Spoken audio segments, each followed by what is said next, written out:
Aceh Explore menampilkan halaqah dari Masjid Raya Baitur Rahman Banda Aceh. Subscribe, komen, like, dan share. Assalamualaikum warahmatullahi wabarakatuh.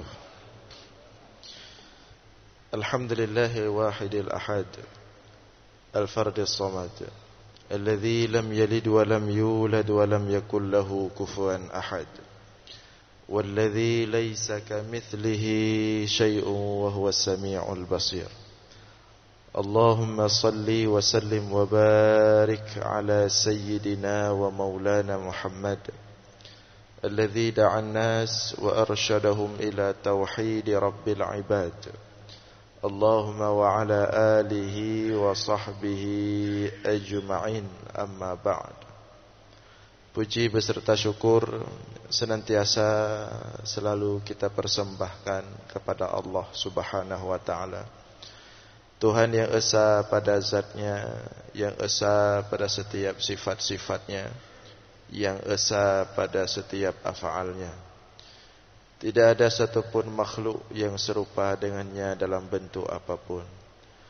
Selawat beriringkan salam juga kita sampaikan kepada baginda Rasulullah sallallahu alaihi wasallam, kepada seluruh keluarga dan sahabat-sahabatnya sekalian. Hadirin jamaah sekalian beserta para pendengar dimanapun berada yang dimuliakan Allah, kembali kita dalam ulasan singkat tentang ilmu tauhid. Kita akan melihat pada subuh ini salah satu hadis sahih, nilai-nilai ketauhidan yang dikandung oleh salah satu hadis sahih yang diriwayatkan oleh Imam Ahmad dalam musnadnya. Rasulullah sallallahu alaihi wasallam bersabda, "Law anna Allah 'adzaba ahla samawatihi wa ahla ardhihi 'adzabahum wa huwa ghairu zalimin lahum walau rahimahum kanat rahmatuhu khairan lahum min a'malihim walau anfaqta mithla uhudin dhahaba fi sabilillah ma qabilahu Allahu minka hatta tu'mina bil qadar wa ta'lama anna ma asabaka lam yakun liyukhti'ak wa anna ma akhta'aka lam yakun liyusibak walau mutta ala ghairi hadza la dakhaltan nara." Rasulullah bersabda, "Law anna Allah 'adzaba ahla samawatihi wa ahla ardhihi." Seandainya Allah mengazab, seandainya Allah mengazab seluruh penduduk langit dan bumi, termasuk di dalamnya manusia. Seandainya Allah mengazab semuanya tanpa terkecuali, ahla samawati, seluruh penduduk langit-langitnya Allah, wa ahla ardhihi, seluruh penduduk buminya Allah, azabahum wa huwa ghairu zalimin lahum, Allah bisa saja mengazab mereka semua, dan hal itu tidak bermakna Allah berbuat zalim kepada mereka. Walau rahimahum kanat rahmatuhu khairan lahum min a'malihim. Dan seandainya Allah, dan jikalau Allah menyayangi semua mereka, makhluknya, penduduk langitnya, penduduk buminya, kanat rahmatuhu khairan lahum min a'malihim, adalah kasih sayang Allah itu jauh melebihi, melampaui daripada amalan-amalan kebaikan mereka itu. Walau anfaqta mithla uhudin dhahaba fi sabilillah, dan jikalau engkau berinfak satu gunung Uhud emas, satu gunung selawah emas fi sabilillah, di jalan Allah, ma qabilahu Allahu minka hatta tu'mina bil qadar, tidak akan diterima Allah itu darimu jika kamu tidak beriman terhadap takdir Allah, takdirnya Allah. Wa ta'lam anna ma asabaka lam yakun liyukhti'ak, dan hingga engkau benar-benar memahami, mengetahui, meyakini bahwa apapun yang menimpamu dari Allah tidak akan pernah terhalang oleh apapun. Wa anna ma akhta'aka lam yakul liyusibak, dan hingga engkau mengetahui, memahami, meyakini bahwa apapun yang tidak dikehendaki oleh Allah menimpamu tidak akan menimpa. Walau mutta ala ghairi hadza la dakhaltan nar, dan jikalau engkau mati tidak dalam pemahaman seperti ini, artinya menyalahi pemahaman dalam hadis ini, la dakhaltan nar, maka engkau pasti akan kekal dalam neraka. Nah, ini hadis ini tegas sekali ini tentang takdir. Ya. Kalau kita lihat daripada asbabul wurud hadis ini, sebab hadis ini Rasulullah sampaikan, kisahnya itu an Ibnu Dailami, daripada Ibnu Dailami, seorang ulama tabi'in. Qala, ia berkata, dia menceritakan, waqa'a fi nafsi syai'un min hadzal qadar, tiba-tiba semacam timbul keraguan, timbul kebingungan.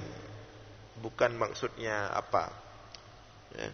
Pokoknya kata Ibnu Dailami, tiba-tiba seperti terasa aneh dalam jiwaku, dalam hatiku, tentang takdir Allah ini.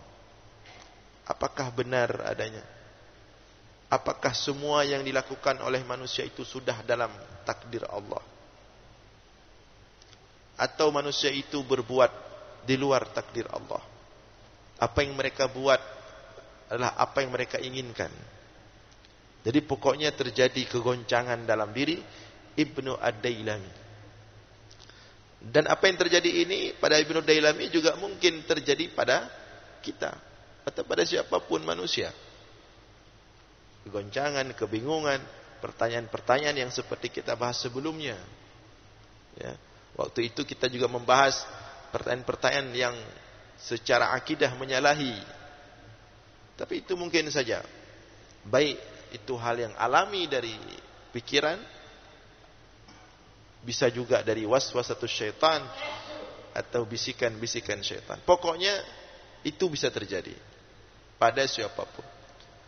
Nah, ini terjadi pada Ibnu Ad-Dailami. Ya.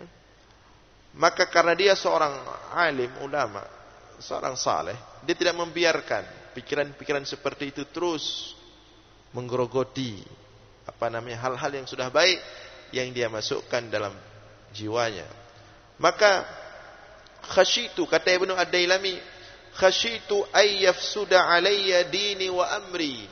Aku takut kalau pikiran ini, kalau kebingungan, keraguan ini tentang takdir akan merusak, ayyufsida alayya dini wa amri, akan merusak agamaku, akan memporak-porandakan keimananku, wa amri, dan akan merusak setiap urusanku.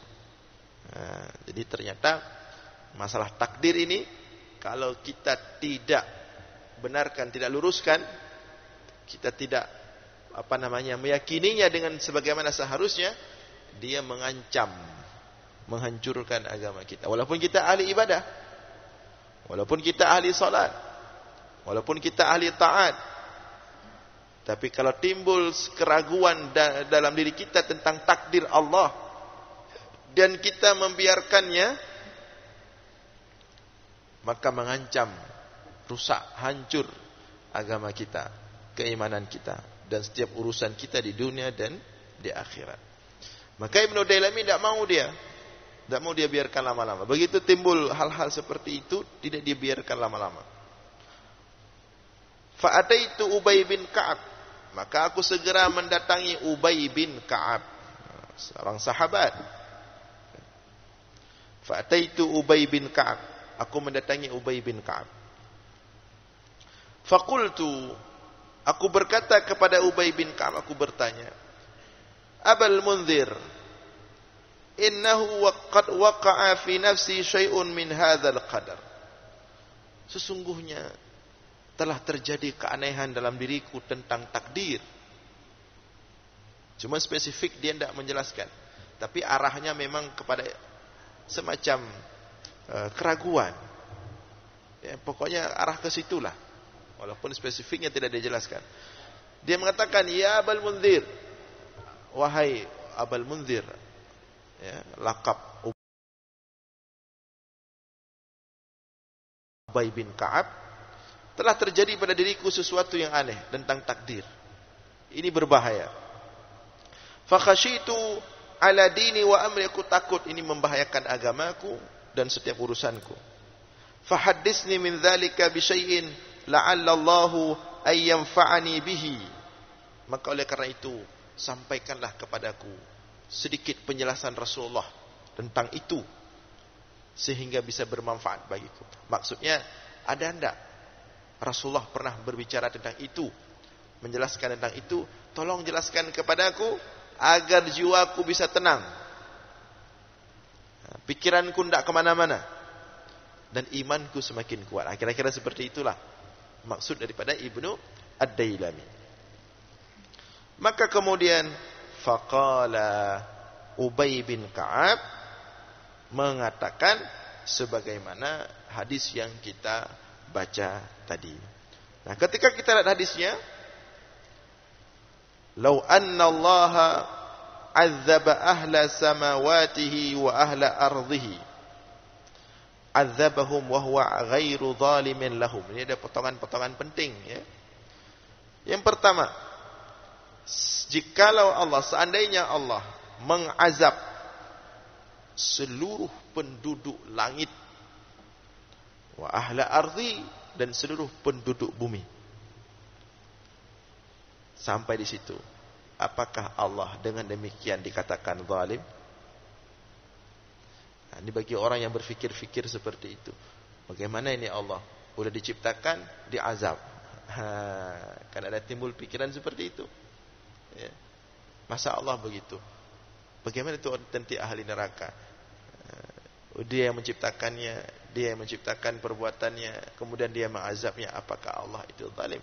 Itu yang diluruskan di awal dulu. Maka jawabannya, azabahum wa huwa ghairu zalimin lahum. Boleh saja Allah mengazab mereka semuanya. Wa huwa ghairu zalimin lahum, dan Allah tidak bisa dikatakan zalim. Kenapa? Biyadihil mulk. Semua alam ini di bawah kekuasaan Allah. Semua alam ini beserta seluruh isinya ciptaannya. Di mana letak dia zalim? Dia mau ngapain? Ini ciptaannya. Dia mau ngapain? Semua di bawah kekuasaannya. Di mana letak zalim? Itu yang pertama. Jadi seandainya Allah ingin mengazab yang baik, yang tidak, pokoknya semua. Pokoknya semua ingin dihukum sama Allah, ingin diazab. Tapi itu tidak terjadi. Tidak akan Allah seperti itu, dan kita tahu itu. Cuman ini sedang dikokohkan akidah kita dulu. Ya. Karena Rasulullah dalam hadis yang lain, Allah mengatakan dalam hadis qudsi yang lain, inna rahmati sabaqat ghadabi, sesungguhnya kasih sayangku mendahului marahku. Dari situ kita sudah tahu Allah tidak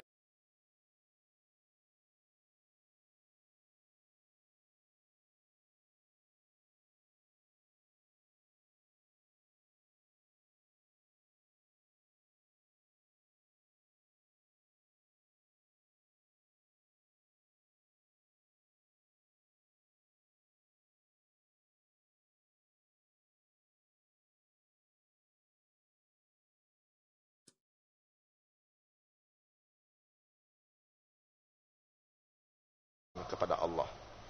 Akan tetapi secara akidah, seandainya Allah ingin mengazab semua penduduk langit dan bumi, termasuk manusia semuanya, azabahum wa huwa ghairu zalim lahu. Allah bisa saja mengazab, menghukum mereka semua, dan tidak bisa dikatakan Allah itu zalim. Itu yang pertama. Walau rahimahum kanat rahmatuhu khairan lahum min a'malihim. Lantas kemudian persoalan kedua, jadi bagaimana dengan orang yang sudah buat kebaikan? Allah katakan, siapapun bukankah orang yang buat kebaikan itu dapat surga? Orang yang buat kebaikan itu dapat nikmat enak nanti di hari akhirat. Ya. Artinya mereka nanti mendapatkan nikmat itu dengan amalan mereka, dengan kebaikan mereka. Jadi bagaimana kalau Allah mengazab? Di mana letak kebaikan mereka? Ini dijawab di potongan kedua, ingin diseimbangkan pemahaman.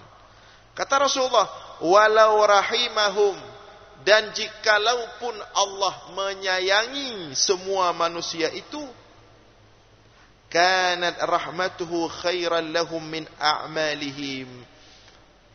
Kasih sayang Allah itu jauh melampaui amalan kebaikan mereka. Jadi kalaupun kita buat amal ini, tidak bisa kita beli surga, tidak cukup. Kecil sekali amalan kita, dan tidak apa-apanya. Jangankan mau beli surga, jangankan mau beli nikmat Allah di hari akhirat, untuk berterima kasih kepada Allah aja tidak cukup. 40 tahun, 50 tahun kita hidup atas nikmat Allah, siang malam, fasilitas semuanya.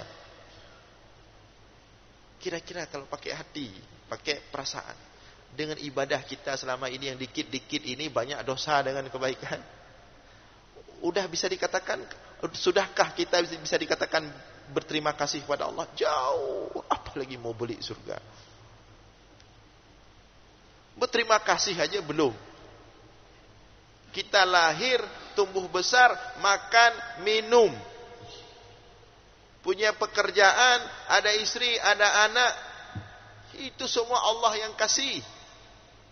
Kita dari mana mau ambil? Lahir aja nggak bawa apa-apa, lahir aja nggak tahu, tiba-tiba udah lahir. Dari mana? Apa yang kita miliki? Tidak ada, semuanya milik Allah, semuanya fasilitas Allah. Itu saja belum mampu kita terima kasih, apalagi mau minta sama Allah, ya Allah sini surga, saya sudah sholat. Malu-maluin. Itu belum lagi, itu seandainya soal ibadahnya sudah sah. Belum lagi kalau ibadah kadang-kadang tidak sah, baik secara rukun syarat atau kadang-kadang terpenuhi rukun syarat. Masalah hati tidak ikhlas. Pokoknya kita bermasalah aja kehidupan kita. Dengan kondisi kita seperti ini, kemudian mau negosiasi, mau transaksional dengan Allah, berani? Berterima kasih saja kita tidak mampu. Maka Allah katakan, walaupun manusia itu berterima kasih, bersyukur, tidak akan mampu dia bersyukur. Jadi kalaupun Allah menyuruh kita bersyukur itu, Allah cuma pengen lihat, dia tahu diri enggak? Itu saja sebenarnya. Tapi kalau kemudian kita membalas Allah, jauh. Makanya seperti kisah, ada seorang ahli ibadah, saking ibadahnya sudah ratusan tahun, 24 jam siang malam dalam ibadah kepada Allah, diberikan kemuliaan, karamah. Kan ada tentang Bani Israel, kisah itu. Dia tinggal di sebuah mutiara besar di bawah laut dalam. Kemudian tiba-tiba dikeluarkan. Kemudian saat dikeluarkan, ditanya sama Allah, apa yang kamu mau? Kata ahli ibadah yang sudah ratusan tahun itu, aku mau dengan amalanku selama ini bisa langsung masuk surga. Mau surga, beli surga dia. Kemudian Allah mengatakan kepada malaikat, coba timbang satu nikmat mata itu dengan amalannya ratusan tahun itu, cukup enggak? Satu nikmat mata aja dah cukup dengan kita balas dengan ibadah yang sudah ratusan tahun itu. Apalagi mau minta ini, minta itu. Maka Rasulullah katakan, walaupun nanti Allah sayang pada kita, walau rahimahum, walaupun Allah sayang pada kita, nanti dimasukkan dalam surga, itu bukan karena semata-mata amalan kita dah cukup, tapi itu adalah semata-mata karena kasih sayang Allah. Jadi begini maksudnya, kalau kita katakan Allah ingin mengazab semua manusia, baik yang baik maupun yang buruk, itu kita katakan tidak adil, maka kita harus mengatakan juga ketika Allah memasukkan surga manusia, Allah tidak adil. Karena tidak sesuai dengan amalan manusia, tidak mampu manusia itu masuk surga, tapi dimasukkan juga. Kan tidak adil juga sebenarnya kalau secara zahirnya. Berterima kasih kita saja tidak mampu, tidak cukup, apalagi mau masuk surga dengan amalan itu. Tapi tetap juga Allah masukkan. Walaupun itu sebenarnya tidak cocok. Nah, kalau kita katakan masalah mengazab tidak adil, berarti kita harus mengatakan masuk surga pun nya kali lebih kejo oleh Allah hanja dah. Seperti kita protes ke sesama kita, nya kali lebih ni juk roknya ni. Masaklung han adik nan nya lebih ni juk gaji. Kita harus mengatakan juga, ya Allah kali lebih yang ni apa dah urang dalam surga ada umpane ni abu dalam dunia ada betul itu. Tapi dimasukkan juga. Nah, ini penting ini. Jadi jangan hanya bertanya, ini bagaimana Allah mengazab? Dia yang menciptakan, dia yang mengazab. Selalu itu pertanyaan manusia kita. Itu kan tidak adil. Kenapa kita tidak bertanya, bagaimana ini Allah? Masa dimasukkan surga? Padahal enggak memenuhi syarat. Kenapa enggak ada yang bertanya tentang itu? Ketika Allah ciptakan surga, Allah panggil Jibril. Jibril, lihat surga. Apa kata Jibril? Subhanak, maha suci engkau ya Allah. Aku khawatir tidak ada satupun yang layak masuk surga. Begitu indahnya surga. Dengan persyaratan yang sudah dibuat oleh Allah. Kata Jibril, Subhanak, maha suci engkau ya Allah. Aku takut tidak ada yang layak masuk surga ini.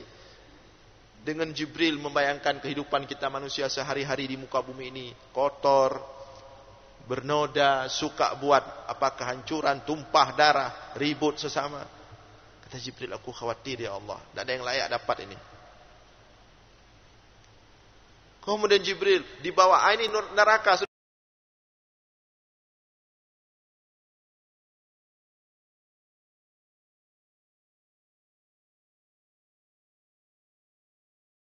Sudah saya buat juga, coba kamu lihat. Kata Jibril, Subhanak, maha suci engkau ya Allah. Aku khawatir, disinilah tempat mereka semua.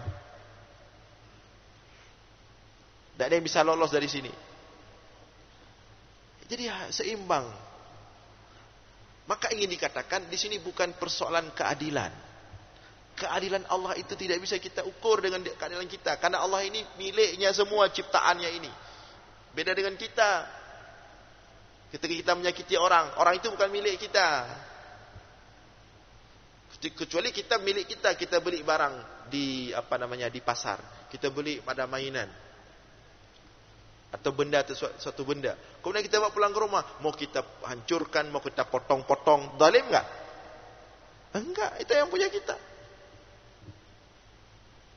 Demikian juga Allah punya dia, ciptaan dia, mau dia apain aja, tidak bisa kita katakan zalim. Nah, jadi perlu pemahaman seimbang seperti itu. Ini penting, jangan nanti selalu bertanya, Allah mengazab, sudah diciptakan, buat maksiat, kemudian dibuat terazab. Kenapa itu azab selalu? Jadi pertanyaan, kenapa enggak ke surga? Bagaimana Allah? Udah buat surga cantik-cantik. Persyaratannya ini. Padahal nggak lolos, diloloskan juga. Kenapa tidak ada yang bertanya seperti itu? Karena itu memang watak kita manusia. Menyo lebih ke roh, ada yang tayang li. Bah lebih gede. Tapi menyo kurang, gabuk sampai ini cucuk gede.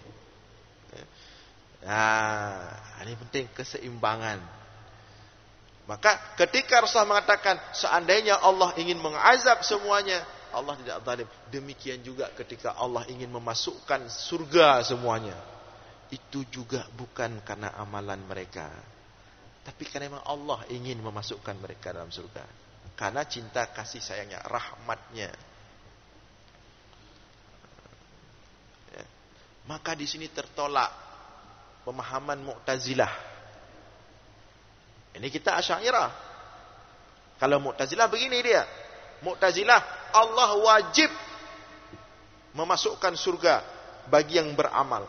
Allah wajib memasukkan neraka bagi yang berbuat maksiat. Itu Mu'tazilah.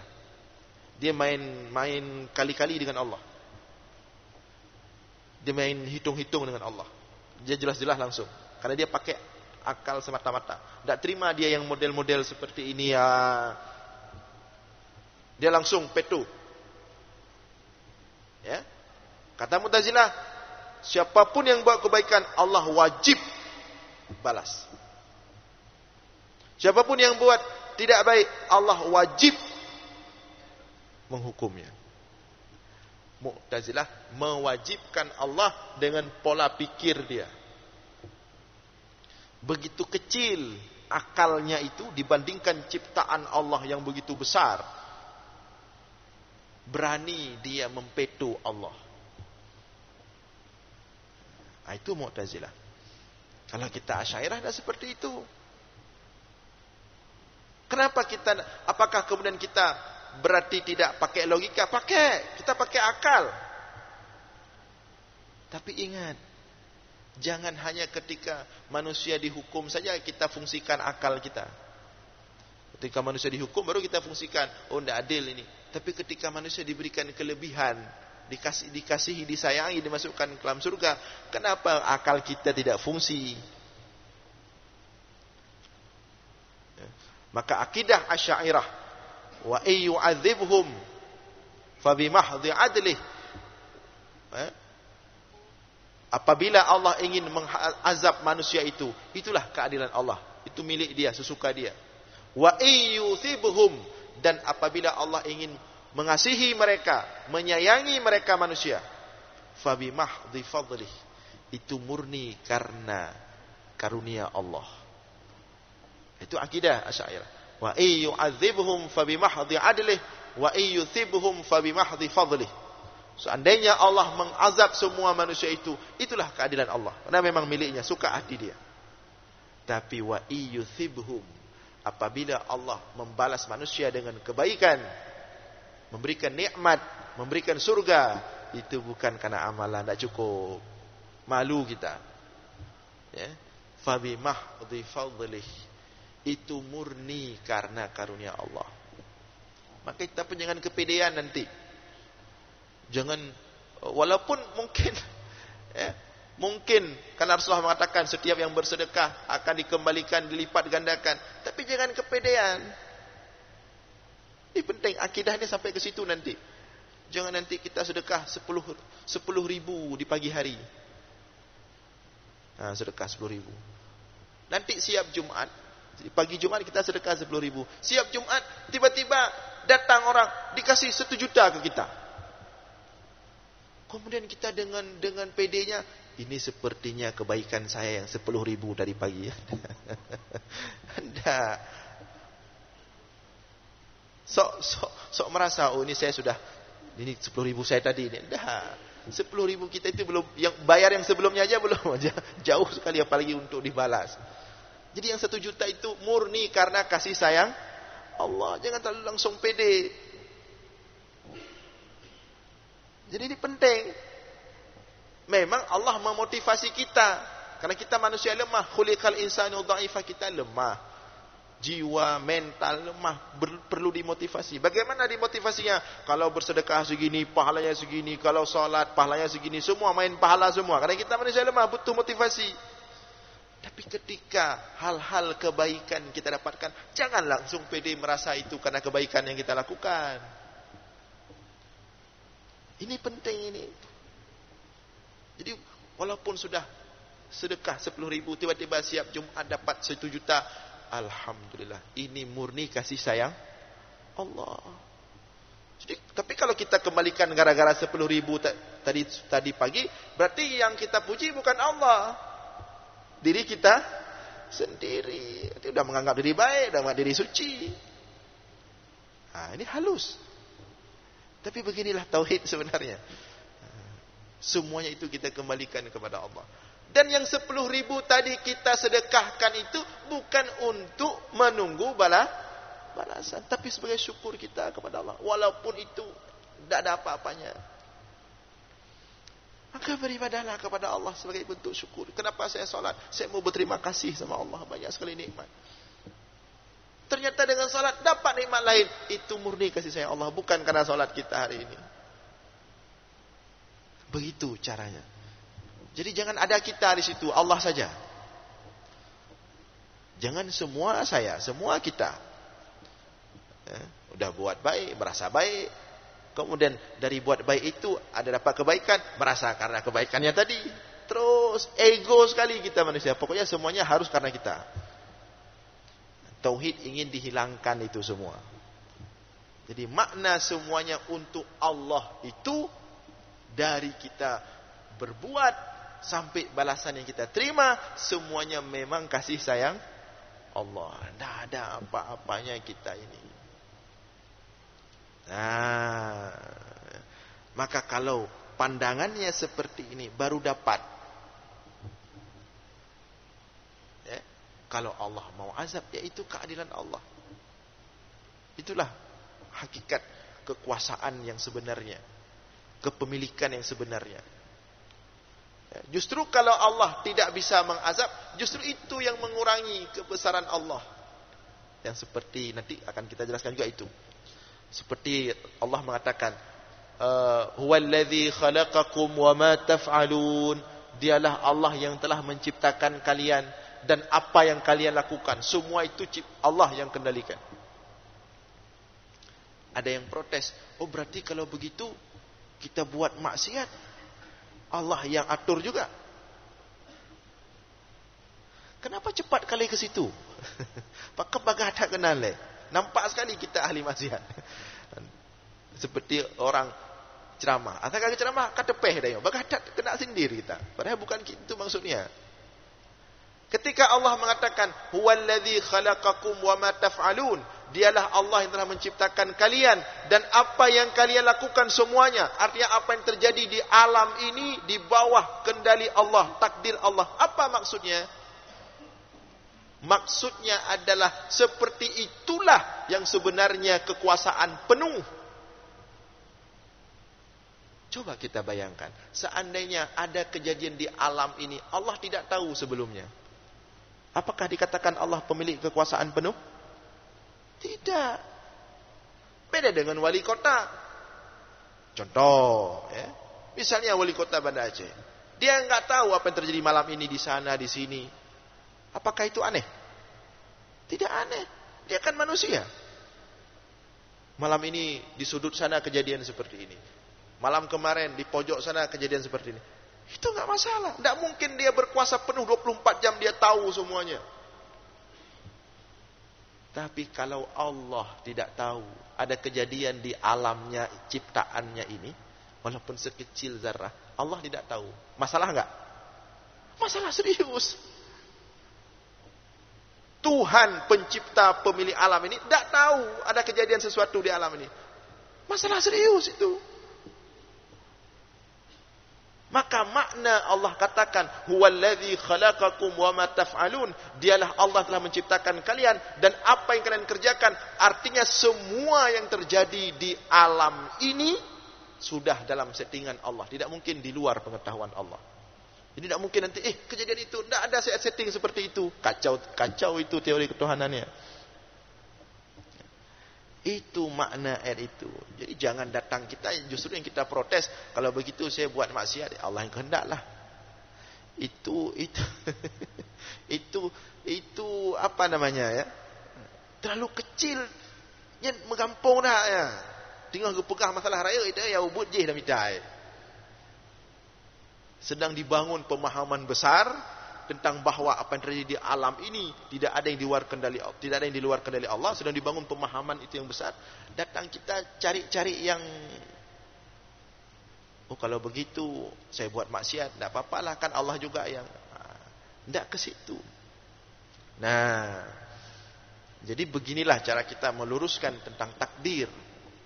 Karena tujuan pembahasan takdir ini ada pemahaman-pemahaman besar yang ingin dibangun oleh Allah, yang ingin dibangun oleh para rasul, sehingga tertanam kokoh dalam diri kita. Yang kemudian kalau sudah pas pemahaman seperti ini tadi, keseimbangan tadi, maka semua yang kecil-kecil tadi akan hilang dengan sendirinya. Nah, itu tauhid. Jadi dia tauhid itu membangun sesuatu dari besar. Kemudian yang kecil-kecil lurus dia. Nah, hadirin sekalian yang dimuliakan Allah, karena waktu kita terbatas, jadi untuk pertemuan subuh ini kita ambil sepotong saja. InsyaAllah pertemuan subuh Jumat yang akan datang kita lanjutkan masih tentang hadis ini insyaAllah. Demikian, mudah-mudahan ada manfaat. Aqulu qawli hadza wa astaghfirullah li wa lakum. Wassalamu alaikum warahmatullahi wabarakatuh.